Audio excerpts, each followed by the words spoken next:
대한민국 중심 채널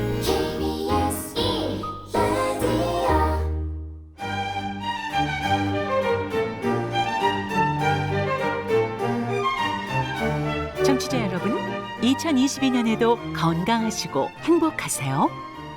홍사운의 경제쇼 플러스는 2022년에도 재미있고 유익하게 경제정보 전해드리겠습니다. 2022년 첫 방송, 오늘도 기대해주세요. 네, 주말에는 경제와 정의를 따따블로 잡는 홍사운의 경제쇼 플러스 시작하겠습니다. 자, 2022년 이민년 호랑이해가 이제 시작됐습니다. 올해 금융시장, 금리 인상 등 여러 가지 지금 그 변화 예고돼 있습니다. 올해 그래서 어떻게 이 투자 전략을 짜야 할지 그래서 오늘 좀 자세히 알아보겠습니다.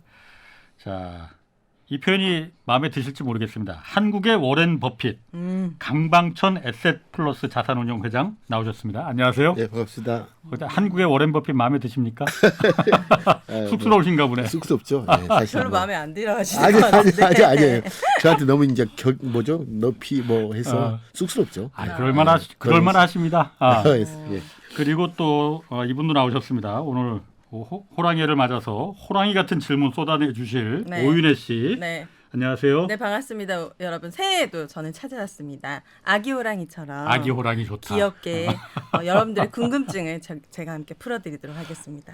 강 회장님, 오윤혜 씨랑 오늘 예전에 방송을 한번 해보셨었나 아니면 처음이신가요? 아니, 전 처음이에요. 그런데 제가 어디서 뵀나 했더니 유퀴즈에 나오신 분이죠? 맞아요. 그래요? 그래서 제가 TV에서 뵀는데 너무 친근한 거예요. 그래서 당연히 방송을 했을 거라고 생각했는데 아니었습니다. 그렇구나. 네. 원래 방송이 예정돼 있었는데 예. 맞아요. 그때 이제 다른 이유 때문에. 네, 제가 그때 그렇구나. 출산하러 출산휴가 예, 갔을 때. 그랬던 것 같습니다. 네, 아쉽습니다. 알겠습니다. 자, 올해 어쨌든 작년에 해서 올해 여러 가지 변수가 올해 정말 재밌을 것 같아요. 인플레이션, 그리고 긴축, 금리 인상, 그렇죠. 여러 가지 생소한 현상들이 올해 이제 막 시작될 거잖아요. 네. 이 같은 어쨌든 그 통화 정책이지 않습니까? 이게 다 그렇죠, 예. 이게 일단 먼저 주식시장에 어떤 영향을 줄 것 같습니까? 이게 큰 영향을 줄 건지 아닌지 영향을 준다면 어떤 영향을 줄 건지. 일단 저 입장에서는 좀 큰 영향을 주지 않을까라는 생각을 해보고요. 큰 영향이라는 게 예. 그 2008년 이제 이후 리만 사태 예. 이후에 13년 동안 전 세계 모든 통화 당국에서는 두 가지 이 작동 원리를 가지고 금리나 거의 금리를 0%까지 내리는 과정이었거든요. 거의 끊임없이 눈만 뜨면 그 눈만 뜨면 돈을 뿌려대는 그런 형국이 있잖아요. 그게 저는 금융 확장기, 유동성 확장기라고 저는 표현하고 싶고 그렇죠. 그 길이가 13년이야. 장장 13년 동안. 그래서 13년 동안 익숙했던 시장, 계속 오르기만 했던 시장에서 그와 다른 시장이 펼칠 수 있겠다라는 생각을 하는 첫 해인 것 같다는 생각이 들어요. 금년이. 그래서 가장 중요한 게 사실 주식시장이라는 게 이제 주가 지수 가격이단 말이에요. 주가 지수도. 주가 지수라는 게 그 거래소에 상장돼 있는 기업들 시가총액의 총합으로 만들어진 가격 지수가 사실 시가총액 주가 지수인데 이 주가 지수를 결정하는 힘은 크게는 두 가지라고 보여져요. 하나는 가치적 측면, 가치. 하나는 유동성. 이 가치가 같다 해도 유동성이 증가하면 주가는 오르게 돼 있고 가치가 같다 해도 유동성이 이제 줄어들면 가격은 떨어지게 돼 있고 또 유동성이 이제 그거를 변수를 제한한다면 이제 전국적으로는 아주 본질적으로 가치죠. 그래서 지금까지 13년 동안 이 유동성 확장기가 가져왔던 유동성 힘이 서서히 약화되는 국면으로 본다면은 그 측면에서는 주가의 상승이 일단은 제한적일 것이다. 그래서 이렇게 이제 주가지수 오를 때 이 박스권을 오를 때는 힘들 것이다. 유동성 때문에 올랐던 작동 원리가 이제 사라지는 국면이 금년부터 시작될 것이고 아마도 그 길이는 굉장히 오래갈 것 같다는 생각이 들어요. 2022년이 아니고 3, 4년, 4, 5년. 그래서 제가 우리나라 시장에서 아마도 2013년부터 2016년 3년 동안 우리나라 시장이 2,000포인트를 중심으로 해서 2,100과 1,900포인트를 왔다 갔다 하는 시장을 우리는 경험했을 거예요. 그걸 이제 장기간 박스권이라고 이제 표현을 하는데요. 아마도 금년부터 시작되는 게 2013년부터 2016년까지 있었던 장기 박스권이 데자뷰 라고 볼 정도로 일단 박스권 시장이 될 거라는 생각을 해보죠. 예. 그 의미에서 주가의 상단을 가로막는 게 아마 유동성 흡수 때문에 예. 치고 올라가기 힘들 것이고 하단 또한 그렇게 나쁘게 볼 필요는 없을 것 같아요. 밑으로. 그래서 제가 2,800 이하로 가기에는 좀 힘들지 않겠느냐. 그래서 제가 보는 지수 때는 3,000포인트를 중심으로 해서 3,200과 2,800 속에서 장기간 갇혀 있는 박스권으로 보여져요. 그럼 그게 작년 말 이제 작년 말부터 지금까지 그 계속 그 상태였잖아요. 그렇죠. 예. 이 상태 계속 간다는 거예요, 그러면. 그렇죠. 일시적으로 2,800이 하회할 수도 있고, 예. 일시적으로 3,200을 상회할 수 있지만은 주식시장을 이제 참여하다 보면 자기 관점이 없으면 항상 거기에 속기만 해야 돼. 뭐 3,200을 뚫으면 3,500 간, 4,000 간다 하면서 다시 걸려들고 또 2,800을 하회하면 또 다시 거기서 2,500, 2,000 간다는 얘기를 해요. 그런 시장으로 보는 게 아니고 제가 봐서는 분명히 몇 년 동안은 2,800 또는 3,200 정도의 선에서 박스권 내에서 갇혀 있는 시장으로 액션을 하라는 의미는 3,200 가면 좀 냉정해지고 또 2,800 떨어지면 좀 다가서는 그런 그 투자 자세가 굉장히 중요하다. 옛날에는 이렇게 장기가 오르는 시장에서는 이 정도 박스권을 사도 오를 룸이 있었기 때문에 사실 괜찮거든요. 그런데 이런 박스권 시장에서는 항상 어느 정도 오르면은 냉정하고 많이 빠지면은 한 2,800 정도 빠지면은 다가설 수 있는 지혜가 필요한 그 시장이 좀 오래가는 시장 같다는 생각을 해보죠. 그런 점에서 주가 지수는 갇혀 있고 그럼 주가 지수를 결정하는 대형주의 상승 여력은 제한적일 거예요, 사실은. 대형주들은. 왜냐하면 대형주가 뜨게 되면 주가 지수는 바로 올라버리거든요. 그래서 2016년부터 뭐죠? 작년까지 2010년 2,100, 2,200을 깨는 시장이었어요. 그 이유가 이제 대형주 장세였다면 내년부터 금년부터는 아마도 박스권에서는 대형주보다는 개별 기업 그런 종목에서 좋은 기회가. 그러니까 주가 지수를 보면 공포지만은 저 희망이 없지만은 개별 기업을 보면 희망이 보이는 그런 시장으로 봐야 되겠죠. 그래요? 네. 저는 이 사투리로 이런 강연을 처음 들으니까요. 옆집 큰 삼촌 같고 뭔가 너무 신뢰가 가면서 친근하면서 인자 해볼까? 제가 또 전라도거든요. 그러니까 막 빠져드네요, 이분은. 그러면 개별 종목을 가리려면 좀 개인이 공부를 좀 많이 해야겠네요. 그 종목에 대한. 그렇죠. 공부를 많이 아니라. 생각이 들고. 아니 제가 그러면은 이게 어차피 나중에 결론 가서 질문을 드려도 되겠지만은 지금 그냥 아예 직접적으로 좀 물어볼게요.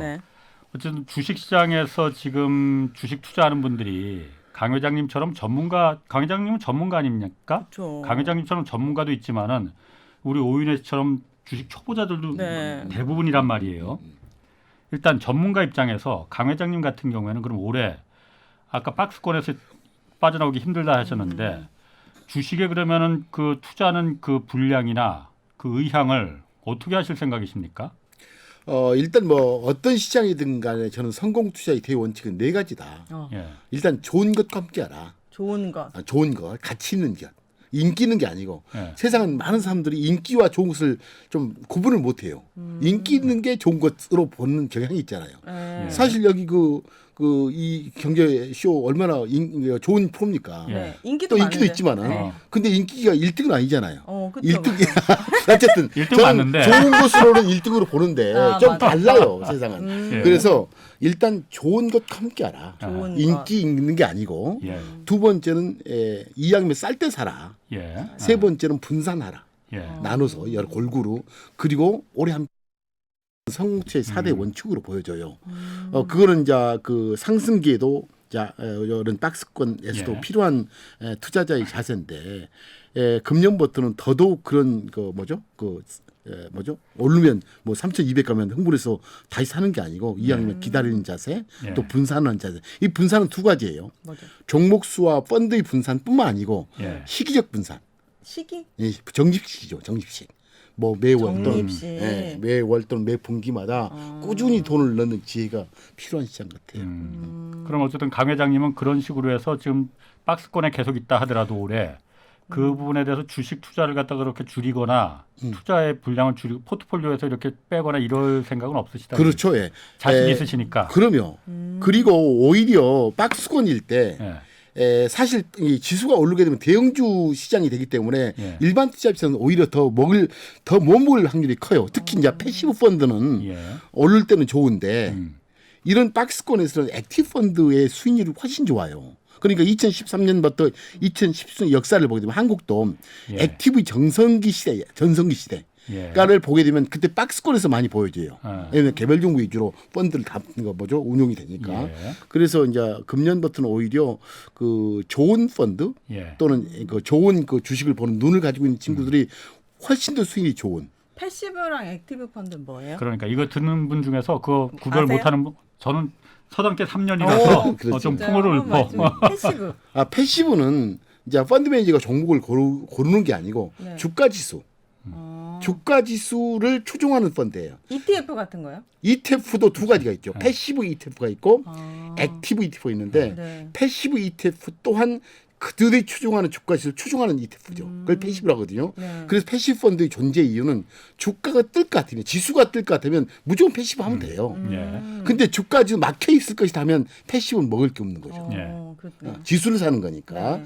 그래서 사실은 금년부터 시장이 박스권이면 먹을 게 없네요. 라는 의미는 패시브 펀드한테는 먹을 게 없을 텐데 없네. 예. 네. 액티브 펀드는 이 주가 지수를 찾는 게 아니고 주가 지수를 구성하는 종목들 속에서 괜찮은 것을 뽑아서 운영하는 펀드거든요. 예. 그러니까 주가 지수는 평균이거든요. 어떤 거 뭐 코스피 200 주가 지수 200개 종목의 평균값이고 거래소 종목이랑 한 1000개 기업의 평균값이잖아요. 예. 이제 평균이 있다는 소리는 평균 이상과 이하가 있을 텐데 액티브 ETF는 액티브 펀드 그 안에 평균 이상의 기업을 찾아서 운영하겠다라는 메시지인데 네. 한편으로는 이런 평균 이상의 기업들을 찾는 그 운용사 매니저의 능력이 네. 다 다르잖아요. 그렇죠. 그래서 그중에 20-30%는 이 평균 이상보다 나아요 수익률이. 예. 근데 나머지 70-80%는 수익률이 더 낮거든요. 네. 그래서 아마도 액티브 펀드 시장이 되기 위해서는 금년부터 될 것 같은데 거기서는 가장 중요한 게 좋은 종목을 기르는 이제 본인의 능력 또는 좋은 기업을 찾을 수 있는 펀드맨의 능력 예. 또 좋은 운용을 하는 이제 운용사의 능력 이 세 가지가 있다면은 이제 훨씬 더 좋은 기회가 되겠죠. 그래서 패시브한테는 조금은 그렇게 재미없는 장일지 몰라도 액티브 관점으로 보면 굉장히 좋은 시장이 예. 나올 가능성이 크다라고 보여주는 거죠. 에셋 플러스 자산 운용사는 좋은 펀드 매니저 분들이 많으신 거죠? 저는 그렇게 자신하고 있죠. 아, 그럼 당사자 불러놓고 그러면 아니 저는 제 개인적으로 능력이 없으니까 호랑이야 호랑이. 그런 것에 맡기려고. 그것조차도 네. 저희만 아니고 여러분들이 나눠서 하는 게 아, 맞아요. 예, 저도 회사조차도. 그러면 저희한테 몰빵 말고 아, 그래요? 저희 조금 하고 다른데 조금씩 하면서 장기적으로 이 친구들의 믿음이 얻은 것이 그걸 보면 좋죠. 액티브. 아니, 그러니까 제가 아까 그 질문했던 게 주식을 투자할 때 두 가지 부류가 있지 않습니까? 그러니까 강 회장님처럼 전문가 이 패시브 액티브를 골라서 이럴 때는 공격적으로 액티브 펀드를 들어가서 먹을 때 좀 그 수익을 벌을 때 좀 크게 벌어야겠다 이런 분들이 그렇겠죠. 전문가들이고 네. 만약 오윤혜 씨나 일반 대중 그 주식 초보자들 같은 경우에 강 회장님 판단에 주식을 올해 하라고 권하시겠습니까? 올해는 쉬라고 하시겠습니까? 일단 저는 주식시장 떠나지 말라. 예. 무조건 왜냐하면 사실 저는 이제 주식을 주식답게 생각하면서 세상을 이제 살아왔잖아요. 예. 이렇게 자본주의 시스템에 이제 운 좋게 우리가 태어났어요. 대한민국이라는 네. 자본주의 시스템이 운 좋게 태어났는데 진짜 자본주의 시스템의 주동자가 됐는가, 능동자. 주인공이 됐냐의 문제에서는 그 주인공과 주인공이 아닌 그 갈림길을 하면서 주식의 본질을 아느냐의 싸움 같아요. 예. 그래서 이 자본주의 시스템에 내가 운 좋게 태어났는데 이렇게 좋은 세상에서 내가 항상 긍정적이고 저는 그 힘이 바로 주식이라는 것 같아요. 왜냐하면 사실 우리가 오래전부터 저 60년생인데 그때 당시는 하더라도 우리가 먹고 사는데 1년 내내 농사 지었어요. 그래야지 이 사실 먹을 수 있잖아요. 근데 지금 보면 노동의 시간은 서서히 줄어들고 있어요. 그렇죠. 안 해도 먹고 살아요. 네. 사실 요즘 보면 일주일에 금토일 이틀 쉬고 또 공휴일 50일 쉬면 일주일에 3일을 쉬거든요. 최소한 거기 연월초 하면은 일주일에 반절을 쉬어도 의식주는 해결되는 사회예요. 네. 그 의미는 거꾸로 말하면 장기적으로 우리 근로소득 기회는 박탈되고 있거든요. 돈을 장기적으로. 받기. 예. 그렇네요. 왜냐하면 우리 소득 중에 상당 부분은 그 소득이 많잖아요. 뭐 종류가 근로소득, 임대소득, 사업소득, 이자 및 배당소득, 뭐 퇴직소득 다양한 소득인데 그중 가장 중요한 소득이 근로소득이잖아요. 네. 예, 일하면서. 근데 네. 지금 보니까 계속 일의 기회가 줄어들고 있단 말이에요. 알게 모르게. 네. 그래서 통계적으로 보면 지금 이제 일주일에 반절만 일해도 우리는 의식주가 해결돼요. 저는 장기적으로 이러한 근로소득의 기회가 서서히 박탈돼서 그 영에 수렴될 수도 있겠다.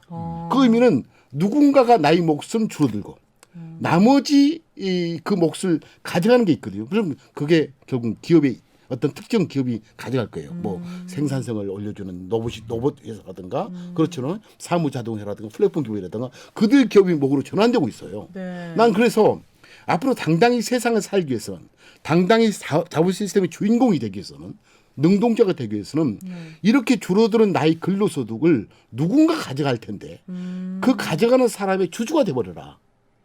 그러면 세상은 풀리는 거거든요. 그렇네. 그래서 제가 시장이 금년에 어려울 겁니다. 내년부터 힘들 거예요. 내년에 좋을 겁니다. 그런 차원의 문제보다는 나는 주식시장을 떠나서는 결코 미래에 자기의 소득을 보충하는 시장에서 패배자가 된다. 그런 점에서 저는 주식시장을 이해해야 될 것 같고 주식을 이해한다면 제가 항상 뭐 플랫폼 기업과 함께하라, 뭣도 함께하라, 뭐게 함께하라 라는 이유는 우리의 그 근로소득이 서서히 제한적으로 줄어들고 있다. 그건 누군가의 몫으로 전환될 텐데 그 전환되는 것의 주인공은 기업일 거예요. 좋은 기업들. 그렇죠. 이 좋은 기업이 주주가 돼버린다면 우리 국민, 우리 투자가, 우리들은 행복할 뿐이거든요. 근데 그걸 모르는 분들은 나는 왜 이렇게 계속 실업 상태에 있어야 되지? 나는 왜 이렇게 자본 시스템이 있으면서 이렇게 빈부의 차이에 하위에 있어야 되지? 그런 논란의 중심에서 벗어난다는 의미죠. 그래서 저는 그 금년 버트라도 주식의 본질이 뭘까라는 고민 속에서 네. 저는 항상 그래요. 부자 될 방법은 아주 쉽다. 부자 될 기업, 부자 될 국가, 부자 될 산업과 함께하라. 또 부자 될 사람과 함께하라. 정반대. 가난해질 사람, 부도날 기업, 없어질 산업, 그리고 가난해질 나라와 함께하면 가난해지잖아요. 그렇죠. 그런 점에서 그중에서 가장 중요한 축이 부자 될 기업과 함께하는 것이고 부자 될 기업과 함께하는 방법에서 네 가지가 있거든요. 그 기업의 직원이 되는 것. 직원이 되는 방법. 그것도 괜찮은 방법이거든요. 네. 그리고 그 회사와 채권, 그 회사에 돈을 빌리는 방법. 돈 안 뜯기잖아요. 그런 은행업이 주로 하는데 금융업이.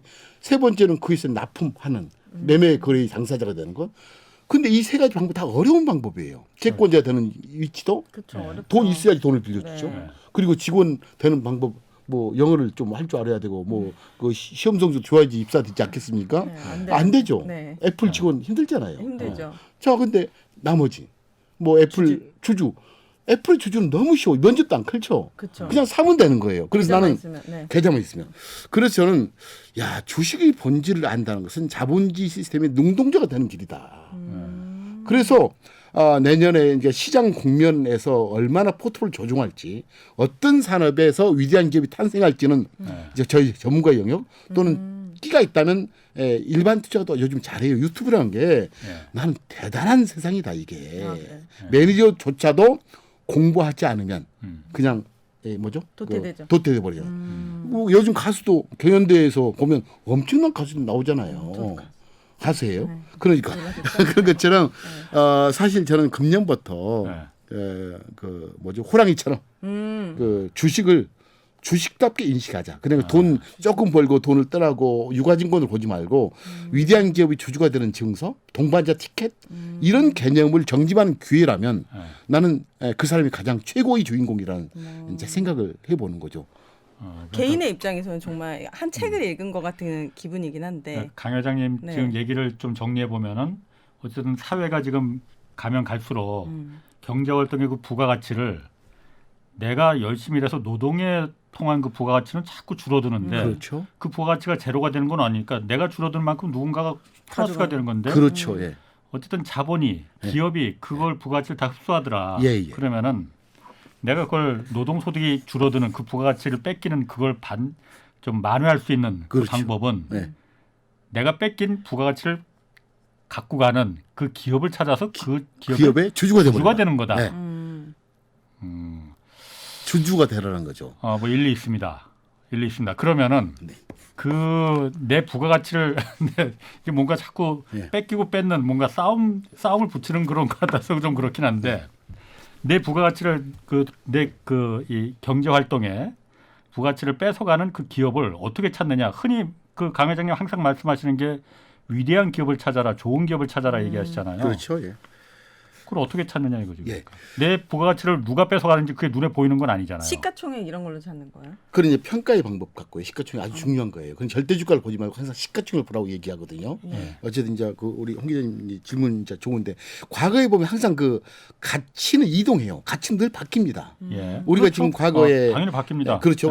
예. 옛날 우리 보면은 가치의 중심점을 만드는 힘이 옛날 땅이었어요. 예. 땅의 역사였어요. 그럼 우리가 이제 생산 요소, 밸류를 만드는 힘의 세 가지 생산 요소를 항상 넣기 시작하거든요. 땅, 그리고 사람, 그리고 토지.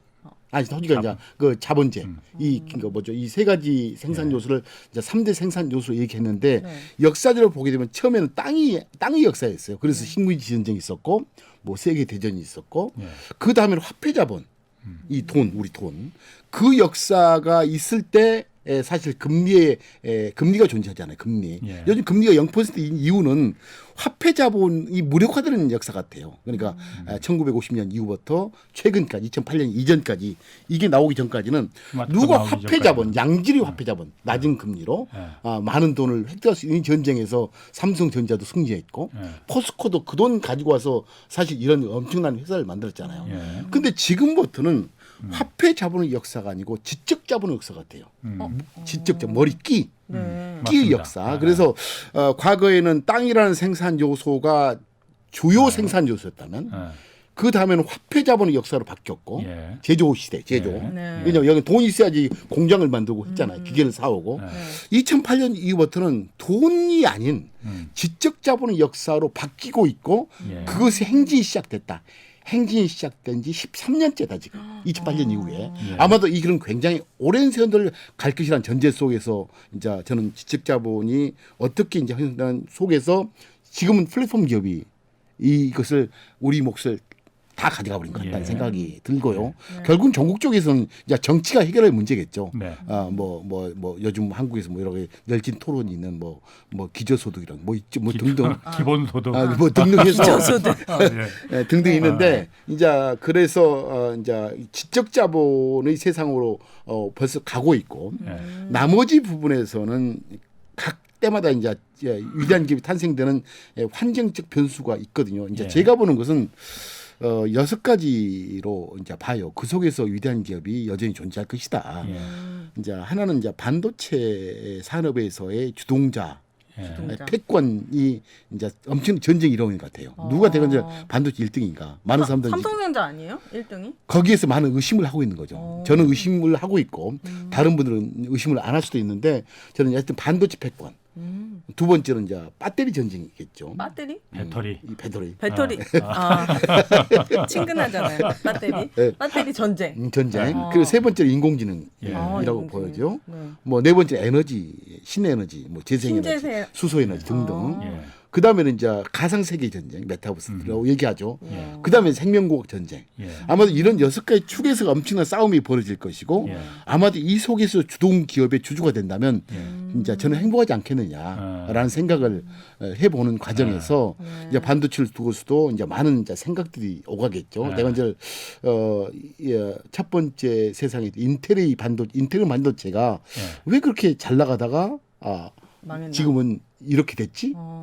라는 고민을 해본다면 현재 우리가 지금 그 생각하고 있는 지금의 반도체 1등조차도 인텔의 역사를 밟지 말라는 소리도 아니거든요. 항상 바뀌니까. 그 토양이 바뀌는 거예요. 반도체에서.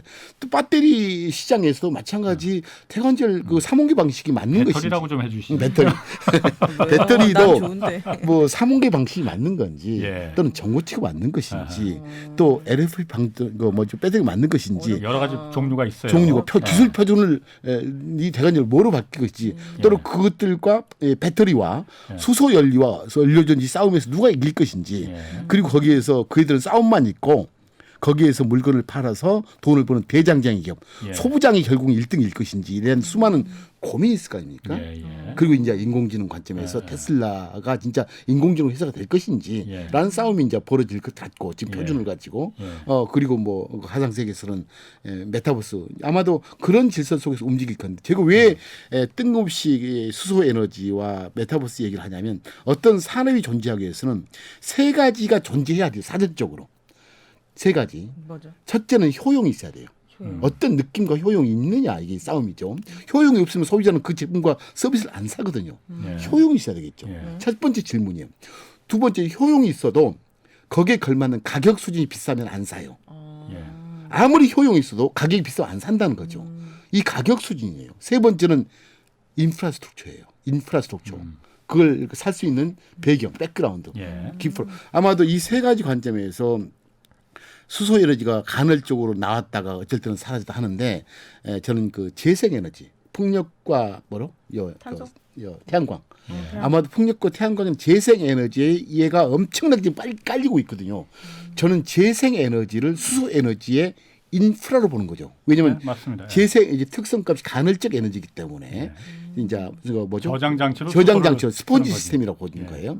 유럽에서 이번에 작년에 재생 에너지 엄청나게 깔아놨는데 저는 ESS 에너지 스토리지 시스템이 아니고 에너지 스폰지 시스템으로 저는 설명을 해요. 스폰지 역할을 수소가 할 것 같아요. 수소가. 예. 그래서 이제 작년에 호되게 당했지 않습니까? 유럽 에너지 전력 대란. 네, 아마도 신재생을 해놓은데 스폰지가 없으니까 제때 공급을 못 해줘 에너지를. 저장을 못해서요? 네, 저장을 못해서. 전기라는 건 저장이 안 되니까. 그렇죠, 저장 안 그래서 되니까. 지금 강 회장님 말씀하신 수소가 스펀지가 된다는 거는 남는 전기로 수소를 만들어. 그렇죠. 전기분해해서. 네. 그래서 수소로다가 저장해놨다가 전기가 필요할 때 수소를 다시 그렇죠. 분해하면 이제 우와. 전기가 나오는 거예요. 네. 신기하다. 그래서 이제 수소 에너지는 오히려 최근 3, 4년 동안 또는 최근 10년 동안 유럽을 중심으로 엄청난 재생 에너지가 지금 확보되고 있거든요. 다만 스폰지 역할로서 수소를 넣어버리면 수소 획득은 아주 싸지는 거거든요. 그래서 저는 수소 에너지 시장을 새로운 인프라의 등장으로 보는 거고 재생 에너지 설비를 그렇군요. 그 가상세계 메타버스는 왜 갑작스럽게 저런 생각을 하지라고 하는데 저는 그 블록체인이라는 등장에 예. 블록체인이라는 기반 기술이 가상세계의 근간인 신뢰를 확보하는 굉장히 중요한 기반 기술이 등장했기 때문에 우리가 지금 주변에 뭐 가상세계 얘기를 많이 하잖아요. 그래서 저는 이런 산업이 그냥 그냥 같은 얘기가 아니고 우리 주변에는 벌써 그들 사람이 존재하게 할 효용과 가격과 인프라스트럭처의 등장이 아마도 이들한테 새로운 산업의 꿈을 만들어주고 있지 않느냐. 이제 그 속에서 저는 누가 1등일지는 이제 더 연구를 해봐야겠지만 1등에서 그 기업들의 주주가 되는 것은 아주 괜찮은 일이라고 보는 거죠. 그런데 제가 강 회장님 제가 이거 아까 질문을 할까 말까 하다가 이 질문을 하는 게 맞을 것 같습니다. 그 아까 말씀하시기를 좋은 말씀해 주셨어요. 우리 사회에서 점점 예전엔 안 그랬지만 갈수록 이 노동 소득이 줄어들고 그 부가가치를 누군가는 다 빨아가더라. 그렇죠. 말씀하시는 게 주로 이제 플랫폼 기업들 많이 말하지 않습니까? 그렇죠. 지금은 플랫폼 기업들이 그 잉여 남아도는 이제 부가가치를 다 빨아들이는 이제 그 그렇죠. 예. 기업이 됐단 말이에요. 그렇죠.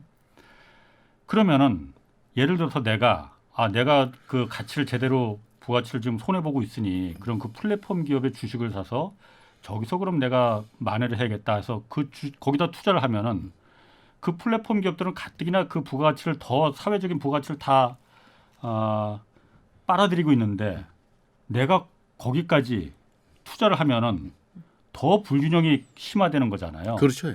이게 물론 투자 입장에서는 맞을지 몰라도 사회 전체, 경제 전체로 봤을 때 이게 맞는 거냐 그 의심이 좀 들거든요.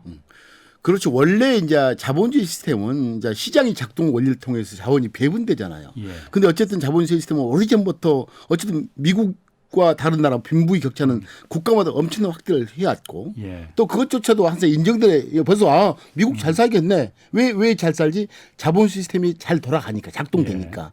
또 그렇지 않는 사회주의 국가는 작동 안 돼서 문제가 됐잖아요. 예. 어쨌든 그것은 경제적으로 설명을 해야 되고 그 부분을 교정하는 방법으로서 정치 문제는 맞습니다. 다른 영역이죠. 그래서 맞습니다. 기업들도 뭐 플랫폼이 돈 벌다 너무 많이 벌어 하면 거기를 이제 조세라든가 다른 이제 그 정책적 수단이 동원돼서 조정하는 역할을 해야 되지.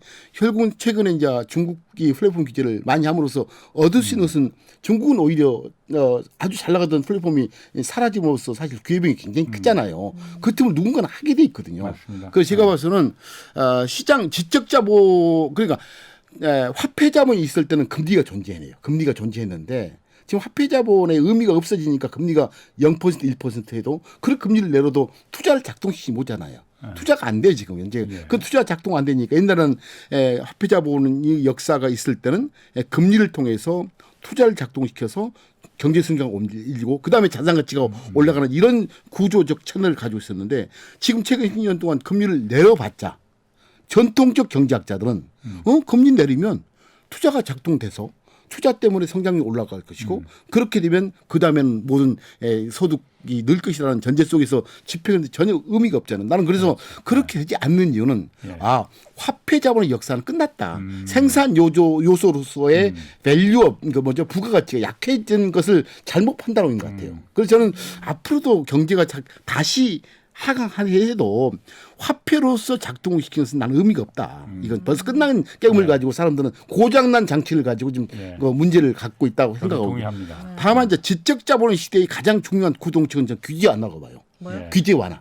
규제 완화. 왜냐하면 사람의 머리는 규제 때문에 작동을 안 할 때도 있거든요. 그래서 미국이 저렇게 멋진 경제를 축을 이루고 있는 것은 지적 자본도 많이 있지만은 그게 작동되는 시장의 신뢰 그리고 정부의 규제가 굉장히 작동이 잘 되잖아요. 너 실컷 벌어라. 그 다음에 이제 정치가 개입돼서 그걸 어떻게 분배해야 할 문제는 다른 영역이지. 네. 어쨌든 그래서 저는 미국 경제 시스템이 저는 항상 글로벌 기업을 가라. 무조건 가야 된다. 예. 우리 국민들이 나는 제가 중요한 게 테슬라가 앞으로 일경이 됐을지 된다고 가정하고 지금 10배 뭐 될지 모르겠지만 모르겠지만 10배 됐을 때 주주 명부를 보니까 거기에 우리나라 국민이 30% 가지고 있다 주주에. 그럼 우리나라 거잖아요. 저는 그런 열린 마음으로 대하는 게 좋겠다라는 생각을 해보죠. 그래서 저는 국가도 자본주의 시스템이 허용하는 부자 국가와 소득이 없는 국가로 나눠지듯이 기업도 그렇게 되고 다 그런 거다. 그 과정에서 정치가 개입되면서 이제 조정을 하는 역할은 그건 정치 영역이고 기업의 영역은 차별화는 인정하라. 라고 맞습니다. 보는 거죠. 그러면 회장님께서 생각하셨을 때 보니까 미국 시장도 좋아하시는 것 같은데 국내 시장에서 아까 말씀하신 6개의 섹터 중에 국내 시장에서 그 눈여겨볼 만한 섹터가 있나요? 아까 뭐 반도체, 배터리, 메타버스 이렇게 말씀하셨잖아요. 왜냐면 저는 국내 주식이 90%라서 국내도 다 뭐 그거 하는 거잖아요. 접근성도 네. 더 좀 좋다 보니까 그래요. 어쨌든 뭐 주식을 잘 하시고 주식 해야 돼요. 무조건 해야 되고. 저 90% 하고 있거든요. 제 재산에. 그래요. 네. 좀 많긴 한데 어쨌든 네, 좀 많은가요? 좋은 걸로 하면 되는데 나쁜 걸로 하면 안 돼요. 네, 알겠습니다. 액티브 투자자가요. 액티브. 완전 액티브 투자잖아요. 네. 그래요. 저도 좋은 거. 다만 이제 제가 봐서는 6개 산업을 보자면 끝단 3가지. 그러니까 인공지능과 메타버스, 가상세계와 생명공학 쪽은 우리가 좀 약하고 있는 것 같아요. 약하다. 거기서 찾을 만한 기업은 크지는 않은 것 같고 다음 반도체 쪽과 2차 전지 그런 쪽에서는 메타버스의 그 하드웨어적 입력 장치까지는 조금 우리나라 기업이 한 역할은 현재 있겠다. 그런 쪽에서 뭐 좋은 기업은 몇 개 보이기는 해요. 다만 전체적으로 우리나라 기업이라는 게 첫째 시장이 좀 적잖아요. 근데 미국은 시장이 3억 명을 대상으로 하거든요. 또 미국에서 성공한 비즈니스 모델은 곧바로 수출이 돼요. 영어권이 넓으니까. 근데 한국에서는 성공하면 수출하기 굉장히 어려워가지고 그래서 제가 봐서는 한국 기업도 좋은 기업이 이제 분명히 있을 것인데 일단 그 하는 종목 기업 중에 반절 이상은 미국으로 글로벌로 글로벌. 시각을 돌려야지 장기적으로 주식의 본질 위대한 기업과 함께하면 이런 훌륭한 뭐죠 그 자본주의 주인공이 되는구나라는 것을 느끼기에는 글로벌 기업을 한번 해봐야 돼요. 저 알리바바 샀는데 마이너스 40%거든요. 외국도 하네. 제 애플도 샀고. 됐네요. 그러면. 네. 그래서 애플 휴대폰 산 거 아니에요 혹시? 아니에요. 애플 샀어요. 애플 그래. 20% 수익 났어요. 네. 아니 그러면은 미국 지금 주식시장 얘기가 나왔으니까 사실 작년 뭐 초반에는 한국 주식시장이 막 불붙듯이 막 그 기름 붙듯이 막 펄펄 끓었는데 하반기부터는 막 미적지근했단 말이에요. 그렇죠. 근데 미국은 계속 올랐잖아요. 예. 좋았잖아요. 일단 미국 시장은 왜 그렇게 계속 좋았던 거예요? 미국 참 저희 회사가 이제 한국 운용사 중에 오래전부터 이제 미국과 중국, 한국을 동시에 운영하는 회사였어요. 그때부터 저희들 미국 기업과 중국 기업 그리고 한국 기업을 동시에 같은 업종이면 같은 업종끼리 이제 매트릭스로 분석하거든요. 네. 그때마다 차이점이 굉장히 많아요. 일단 시장이 넓어요. 미국은 미국 시장이. 시장이 크다. 그렇죠. 예, 그리고 시장 시스템이 굉장히 잘 작동이 돼요. 그러니까 어떤 회사가 꾸미는 회사가 혁신적인 기업이 돈이 필요하다면 순간에 10조, 20조를 조달할 수 있어요. 맞습니다. 그래서 테슬라가 10조, 20조 저는 맘만 먹으면 시장에서 갖다 줘요. 뭐 요즘 보면 뭐 적자인 기업, 그 자동차도 안 맞는 자동차 회사들이 뭐 1조, 2조, 3조를 막 순식간에 조달하잖아요. 예.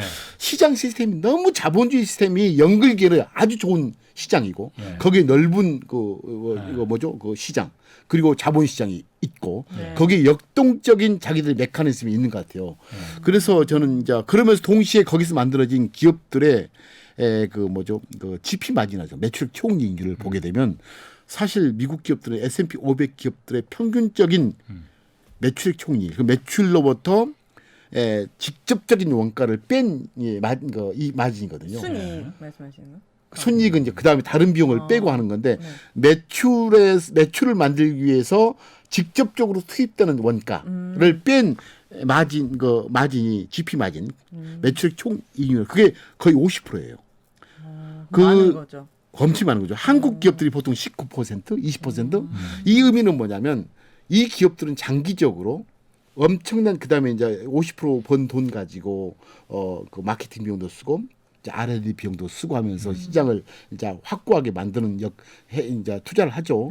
그다음에는 그 비용, 그 R&D 비용이라든가 판관비 비용이 줄어들면 그 50% 이익이 거의 다 순이익으로 떨어지거든요. 그래서 저는 이러한 비즈니스 모델, 제가 이제 4가지로 비즈니스 모델을 보는데 이게 지속성, 이게 얼마나 오래 갈 것인가, 네. 그리고 이게 확장 가능성, 얼마나 이익이 많이 늘어날 것인가, 그리고 이익이 비변동성, 얼마나 이익이 비변동적일 것인가, 그리고 이게 예측 가능성, 이 4가지 점에서 미국 기업들은 한국에 비해서 굉장히 오래 가고 한국 기업들은 저 기업 이익 난다는데 그게 얼마나 오래 가지? 의심을 하게 해요 항상. 근데 미국 기업들 마이크로소프트 보세요. 그리고 과거에 1990년에 이제 PC 시장을 둘러싼 하드웨어 회사와 소프트웨어 회사가 있었거든요. 하드웨어 회사가 우리가 알고 있는 HP, 델, 컴팩, 삼성컴퓨터, 중국의 레노버 같은 회사가 있었는데 그 회사들은 우리는 잘 모르잖아요 현재. 근데 그때 소프트웨어 2개 회사가 있었어요. 마이크로소프트와 애플. 근데 이 2개 회사는 뭐예요? 지금 현재 시가총 1, 2위잖아요. 근데 하드웨어 회사는 지금 현재 우리는 잘 몰라요. 네. 그런 것처럼 미래 지금까지도 그렇지만 앞으로는 더더욱 저는 그 영혼이라고 보는데 영혼이 담고 있는 하드웨어를 만들지 않으면 지속하지 못하는 회사로 바뀌기 시작한다. 애플이 왜 저렇게 오래 갈 거예요? 영혼이 있는 OS를 갖고 영혼. 소울, 영혼. 그걸 영혼이라고 해요. 왜냐하면 사람도 이제 온전치 사람은 육신과 영혼이 있어야 온전하잖아요. 네네네. 난 소울이라고 들었는데. 그래요? 네. 그 가수분이라서 이걸 그래서 저는 이제 그 자동차도 그 소울, 영혼이 있는 세상으로 간다. 지금까지는 자동차는 하드웨어만 있었잖아요. 네. 하드웨어. 근데 앞으로는 모든 시스템 자동차에도 뭐 요즘은 그 오토파일럿 또는 FSD, 자율주행 등등 자율주행이 드디어 자동차의 세계도 컴퓨터처럼 OS가 지배하는 뭐죠? 그 하드웨어 장치에 불과하다. 그럼 미래에 그 OS를 갖고 있는 회사가 누구일까라는 고민을 풀어본다면 거기서 이제 미래의 이제 그 옛날에 뭐죠? 애플 그리고 마이크로소프트 구도와 네. 다른 PC 회사의 구도처럼 자동차도 그런 자동차 만드는 하드웨어 회사와 OS를 담고 있는 자동차 회사의 이제 변별점이 생기겠죠. 그렇네요. 그래서 그렇게 본다면 저는 뭐 그 미국 시장이. 그 시장에서 네. 엄청난 기업들이 탄생할 것이다. 엄청난. 그러니까 뭐죠? 저희- 네. 먼저 뭐죠 할 말씀하세요. 때마다 제가 대답을 해야 될 것 같아요. 알고 있는 게 없어가지고. 지금 아주 지금 보조 역할 자주 잘하시고 있어요. 네, 지금. 알겠습니다. 저희 경제쇼에 그 패널로 나오시는 전문가들 분들도 그런 얘기 많이 하시더라고요. 아까 잠깐 말씀하셨는데 어쨌든 미국 산업과 한국 산업을 일단 두 나라로 비교해 보면은 네. 아까 말씀하신 한국은 전통적인 제조업 기반이고 아직까지도 그렇죠. 우리 물론 혁신 산업, 지식 산업 많이 있지만은 아직은 제조업이 기반이 돼 있고 네. 미국은 제조업이 거의 없지 않습니까? 그렇죠. 그렇습니다. 전부 다 지식 기반 사업. 아까 그렇습니다. 마이크로소프트와 애플을 말씀하셨지만은 네. 거기는 아까 말씀한 그 GP, 이윤 이런 것도 마진도 제조업하고는 비교도 할 수 없이 비교도 안 되죠. 높죠. 그렇습니다. 그러니까 작년뿐만이 아니고 올해도 미국이 더 주식시장 그리고 그 이 성장률이 더 장밋빛이라고 볼 수 있는 게 제조업이 아닌 서비스 맞습니다. 산업 그리고 지식 산업이 맞습니다. 있는 나라가 예. 더 가능성이 있다라고 보기 때문에라고 얘기를 많이 하더라고요. 예, 예. 지금 그 얘기가 그렇죠. 딱 그거잖아요. 맞습니다. 거기다가 네. 그럼 제조업이라고 왜 값싸야 돼? 라는 질문에 제조업은 시간의 흐름에 따라서 경쟁자만 득실해요. 득실하다고요? 경쟁자가 계속 출연을 해. 네.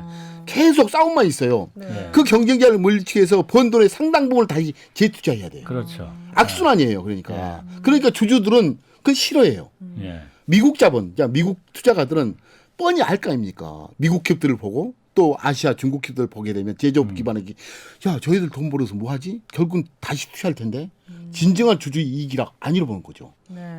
진정한 주주 이익이 아니라고 봐요. 그러니까 결국은 기업을 하는 것은 최초로 설립 자금을 현금으로 tes을 거 아니에요. 현금. 그다음에 50년 100년 후에 청산이 됐을 때 결국은 현금으로 찾는 게 나의 몫이잖아요. 네. 주주 자본은 그런 거예요. 예. 실컷 매년 돈을 이렇게 영업활동을 해서 처음에 넣었던 현금을 마지막에 천배 만배에서 현금으로 가져야 되는데 네. 사실 재투자 캐펙스 같은 공장을 만드는 거 돈 벌어서 공장 또 투자하고 투자하는 것은 돈 버는 상당 부분 고정자산 남아 있어요. 고정자산 예. 공장으로. 예. 그러니까 야, 나 그동안 10년, 100년 벌었는데 당신들 돈 먹은 거 어디다 놔뒀어? 하니까 현금이 없는 게 아니고 현금이 있는 게 아니고 공장만 있는 거예요. 그렇죠. 예. 그걸 누가 좋아하겠어요? 네.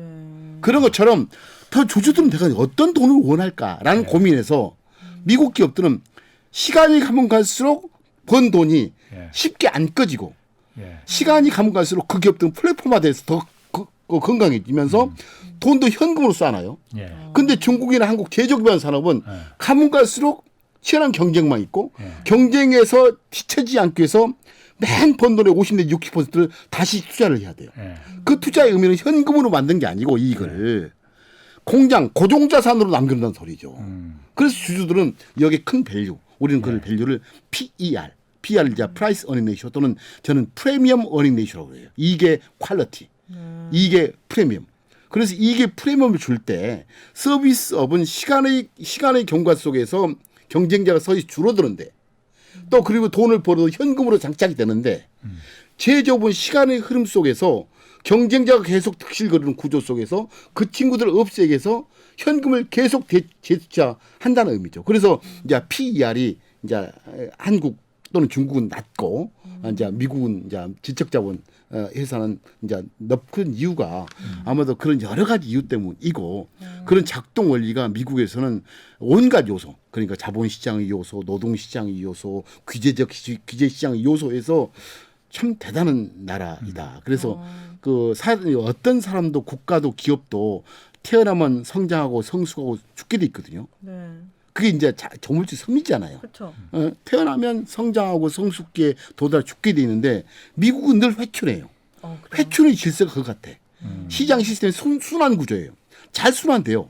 그래서 나 이런 사업을 할 테니까요. 돈 주시면 시장에서 몇십조 갖다 주면 M&A에서 키워내고 M&A 키워내게 돼서 돈 벌면 자사주 매입하고 그런 이 순환 구조가 아주 역동적으로 일어나는 구조 같아요. 그래서 저는 일정 부분은 하여튼 글로벌로 예. 가라. 이게 예. 하나의 뭐죠? 그 국수지가 아니다. 이 자본시장 자본주의 시스템은 국수지 그런 그 사고로 접으면 안 돼요. 그냥 넓게 보고 궁극적 질서가 뭔 것인가 고민 속에서 풀어본다면 그들 기업과 함께하라.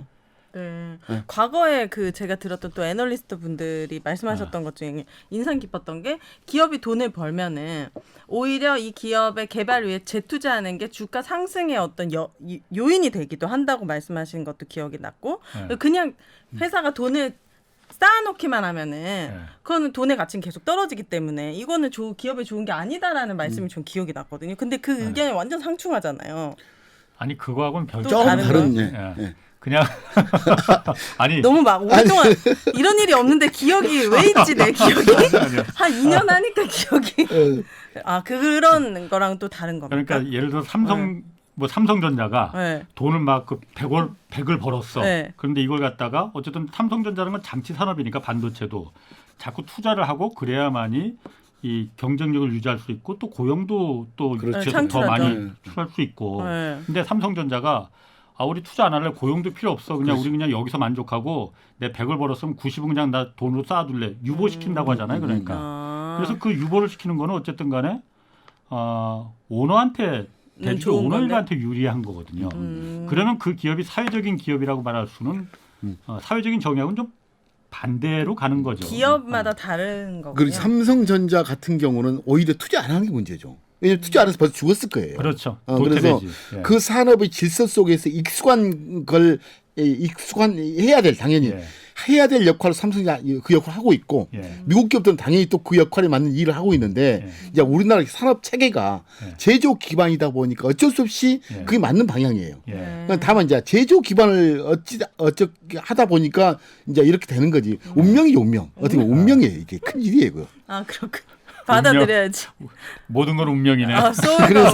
그래서 이제 빨리 그 규제 완화를 해서 규제 완화. 우리나라도 지적 자본이 춤을 추게 하는 그런 나라로 빨리 가게 하는 게 우리나라는 규제가 많나요? 의외로 많아요. 의외로. 예. 그런데 그 규제가 모두 나쁜 건 아니더라고요. 그렇죠. 예. 규제는 아닌데 그게 바로 정치의 역할이거든요. 또. 그렇죠. 예. 다만 이제 사실 세상의 모든 사건 사고는 사람과 돈 때문이잖아요. 그렇죠. 근데 그 나쁜 일을 만드는 사건 사고를 만드는 돈이 사건 사고를 만든다고 돈을 없앨 수는 없단 말이에요. 그런 것처럼 먼저 그 정부 당국이 먼저 너무 걱정을 하는 것 같아. 사건 사고가 생길까 봐. 그래서 해놓고 문제가 있으면 그 규제를 해야 되는데 먼저 자기의 어떤 틀을 가지고 아마도 그 지적 자본이 춤을 못 추게 하는 게 혹시 문제가 아닐까 하는 생각을 해보죠. 뭐 그 부분은 제가 동의합니다. 자 그리고 그러면은 강 회장님 미국 시장과 한국 시장이 뭐 그 어려운 말로 디커플링이라고 하던데 어쨌든 미국 시장은 주시장은 계속 어떤 성장세고 우리는 미적지근한데. 올해 그러면은 주로 미국 시장에 좀 그 투자 비중 늘리실 예정입니까?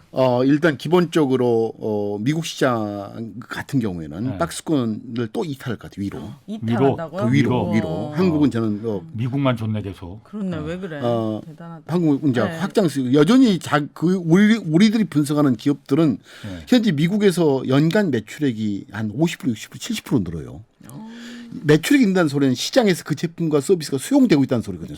수용성. 그 제품 사니까 매년 매출이 늘 거 아닙니까? 그것도 마진이 GP 마진이 50%, 70%, 80% 되는 이익을 가지고 늘고 있을 거예요. 그리고 그럼에도 적자를 내고 있어요. 그 회사들이. 적자. 왜 그랬지? 엄청난 미래의 경쟁자를 사전에 없애기 위한 작동의 원리죠. 어머나. 그러니까 저는 어떤 그 벤처기업을 투자할 때 적자 내는 게 맞아요. 그러니까 우리 인생도 공부할 때 공부해야죠. 그 적자생이 적자잖아요. 부모님한테 돈 받아서 쓰니까 적자지. 그쵸. 근데 그때 아르바이트 돈 많이 벌면 오히려 이상하죠.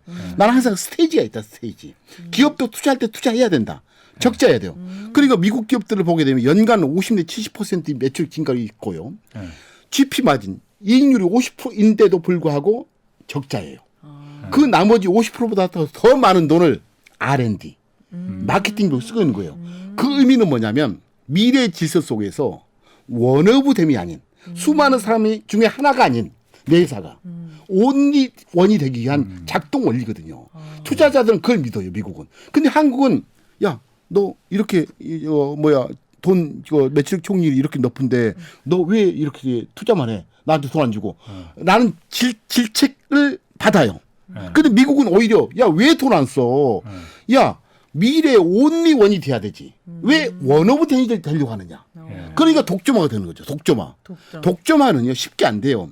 그러한 투자자의 처절한 이 작동 원리 속에서 태어난 게 미국 기업이에요. 그래서 제가 봐서는 많은 미국 기업들이 여전히 그러한 것에서 온리 원의 세계를 가기 위한 질서 속에서 이제 곧 이거 한국 시장으로 진출할 것이고 아시아 시장으로 진출할 것이고 유럽으로 진출하면서 진짜 이제 매출액 총리율 50%가 이익으로 전부 다 환원이 되겠죠. 테슬라도 아마도 36개 분기 적자였잖아요. 그 적자를 감내하지 않았으면 이런 길이 안 나와요. 그래서 저는 그 기업들이 성장하는 과정에 그 합리적 투자자의 층이 있는 것도 굉장히 중요하다. 그런 쪽에서 미국은 여러 가지 것에서 맞물리면서 이제 괜찮다고 보고 있고 어쨌든 미국 시장에는 일단 가장 나쁜 점이 단 한 가지 있어요. 그동안 많이 올랐다. 가격이 많이 올랐다는 비싸다. 악재가 하나 있거든요. 악재. 아니 악재요? 악재가 나쁜 뭐지 좀 이상한 거 리스크. 온리원 리스크라면 많이 올랐다는 거예요. 근데 이번에 이제 미국의 그 양적 완화, 뭐죠 그 테이퍼링 그리고 금리 인상이라는 것은 우리 투자자한테는 정말로 좋은 조정을 그러니까 살 기회를 준다는 관점에서 접근하면 너무너무 주가가 행복한. 내려가서 미국 주시장은 계속 올라가잖아요 지금. 그러니까 이제 조금 이제 그 조정 그러니까 안 빠질 수도 있어요. 또 빠질 수도 조금 있고. 빠질 수 있다. 이거 금리 인상 뭐. 그래서 그때 얼마 안 빠질 수도 있어요. 근데 나 빠지면 살래. 안 돼. 그래서 내가 적립식으로. 매달. 예측이 안 되니까 그렇죠, 예측이 안 돼요. 그렇죠. 저도 몰라요. 네. 안 받고 올라갈지 또 빠져도 더 빠질지 몰라. 하지만은 결국은 들어갈 시장이다. 그렇다면은 무조건 매월 또는 매 분기 저 시간을 정해서 몇 월 며칠 날 나는 매월 살 것이다라고 정해서 직접 하시든지 아니면은 펀드를 하시든지 해서 미국 시장 쪽에서 일정 부분 확보해 놓고 그다음에 자본시장과 함께 춤을 추면 되지 않겠느냐라는 생각을. 자본시장과 함께 춤을 춘다. 진짜 추고 싶다. 진짜 춤을 추세요. 자신은 있는데 돈만 있으면은.